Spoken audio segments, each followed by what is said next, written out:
रूस यूक्रेन युद्ध अब केवल मिसाइलों, टैंकों और लड़ाकू विमानों तक सीमित नहीं रह गया है। पिछले 3 सालों में इस युद्ध का स्वरूप पूरी तरह बदल चुका है। अब दोनों देश एक दूसरे की सैन्य चौकियों के साथ साथ आर्थिक ढांचे, ऊर्जा परियोजनाओं, पुलों, बंदरगाहों और सप्लाई चेन को निशाना बना रहे हैं। और इसी रणनीति के तहत यूक्रेन ने हाल ही के दिनों में रूस के दक्षिणी समुद्री क्षेत्र पर ड्रोन हमले तेज कर दिए।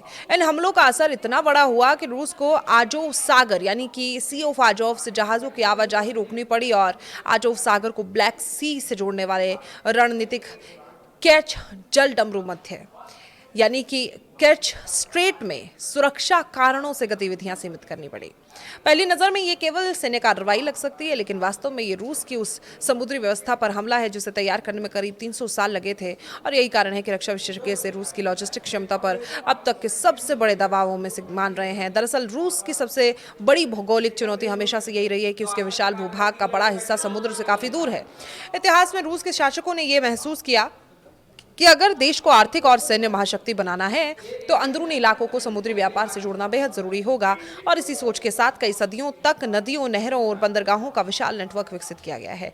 इस नेटवर्क की सबसे महत्वपूर्ण कड़ी वोल्गा नदी है, जिसे रूस की जीवन रेखा कहा जाता है। बाद में वोल्गा डॉन नहर बनाकर वोल्गा नदी को डॉन नदी से जोड़ा गया और डॉन नदी सीधे आजोव सागर में जाकर मिलती है। आजोव सागर से जहाज ब्लैक सी, वहां से बोस्पोरस स्ट्रेट, फिर भूमध्य सागर और फिर उसके बाद दुनिया के अलग अलग देशों तक पहुंचते हैं। और इसका मतलब ये है कि रूस के अंदरूनी हिस्सों में तैयार होने वाला अनाज, तेल, गैस, स्टील, उर्वरक और अन्य औद्योगिक सामान बिना लंबा समुद्री रास्ता तय किए सीधे अंतर्राष्ट्रीय बाजार तक पहुंच जाता है।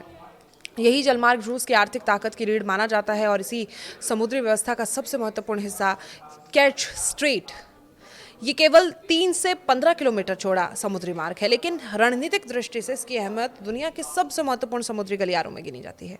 जैसे हॉर्मुज स्ट्रेट से दुनिया के सबसे बड़े हिस्से का तेल गुजरता है, वैसे ही कैच स्ट्रेट रूस के दक्षिणी समुद्री व्यापार और क्रीमिया में तैनात उसकी सेना के लिए बेहद महत्वपूर्ण है। और इसी रास्ते में रूस क्रीमिया तक हथियार, ईंधन, गोला बारूद और अन्य सैन्य सामान पहुंचाता है। इसलिए यूक्रेन लंबे समय से इस क्षेत्र को अपने रणनीति का प्रमुख लक्ष्य बनाए हुए है और इससे पहले भी केर्च ब्रिज पर कई बार हमले किए जा चुके हैं और अब ड्रोन हमलों के जरिए पूरे समुद्री मार्ग पर दबाव बनाया गया है।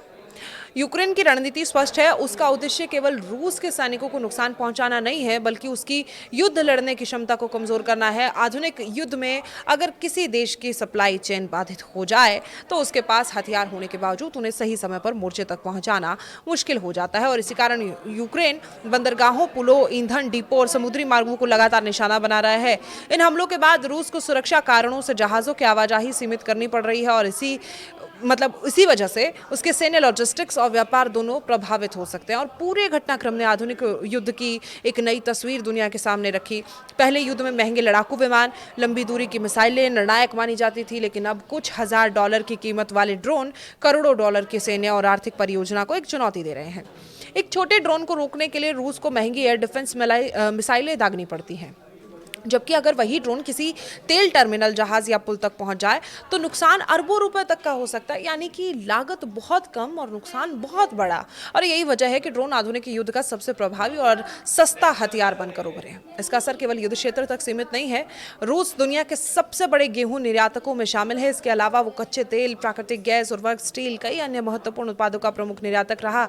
और अगर आजोव सागर और केर्च स्ट्रेट लंबे समय तक प्रभावित रहते हैं तो जहाजों की आवाजाही धीमी होगी और शिपिंग कंपनियों का बीमा खर्च बढ़ेगा, माल ढुलाई महंगी होगी, वैश्विक बाजार में खाद्यान्न, ऊर्जा की कीमतों पर दबाव पड़ेगा। जिन देशों की खाद्य और ऊर्जा सुरक्षा रूस पर निर्भर है, उन्हें इसका सीधा असर झेलना पड़ सकता है। भारत के लिए भी ये घटनाक्रम पूरी तरह अप्रासंगिक है। भारत रूस से बड़ी मात्रा में कच्चा तेल खरीदता है। हालांकि भारतीय तेल आयात के प्रमुख मार्ग अलग हैं, लेकिन अगर रूस का समुद्री व्यापार व्यापक रूप से प्रभावित होता है तो अंतर्राष्ट्रीय तेल बाजार में अस्थिरता बढ़ सकती है। साथ ही वैश्विक शिपिंग दरों, बीमा प्रीमियम, सप्लाई चेन की लागत में वृद्धि असर भारत सहित कई आयातक देशों पर पड़ेगा। अगर युद्ध और लंबा खिंचा तो महंगाई, ऊर्जा कीमतों और वैश्विक व्यापार पर भी इसका दबाव पड़ सकता है। कुल मिलाकर यह घटनाक्रम केवल रूस और यूक्रेन के बीच की एक सैन्य टकराव नहीं है, बल्कि ये आधुनिक युद्ध की बदलती रणनीति का उदाहरण है। सदियों में तैयार किए गए समुद्री नेटवर्क, बंदरगाह, लॉजिस्टिक सिस्टम अब छोटे और सस्ते ड्रोन के निशाने पर है। और इससे ये स्पष्ट हो गया है 21वीं सदी में किसी देश की ताकत केवल उसकी सेना, परमाणु हथियारों से नहीं, बल्कि बल्कि उसकी सप्लाई चेन, महत्वपूर्ण बुनियादी ढांचे और समुद्री मार्गों की सुरक्षा से तय की। रूस के लिए आजोव सागर, कैच स्ट्रेट सिर्फ जलमार्ग नहीं है, उसकी आर्थिक और सामरिक जीवन रेखा है और इन्हीं पर बढ़ता तनाव आगे आने वाले दिनों में युद्ध की दिशा और वैश्विक अर्थव्यवस्था दोनों को प्रभावित कर सकता है।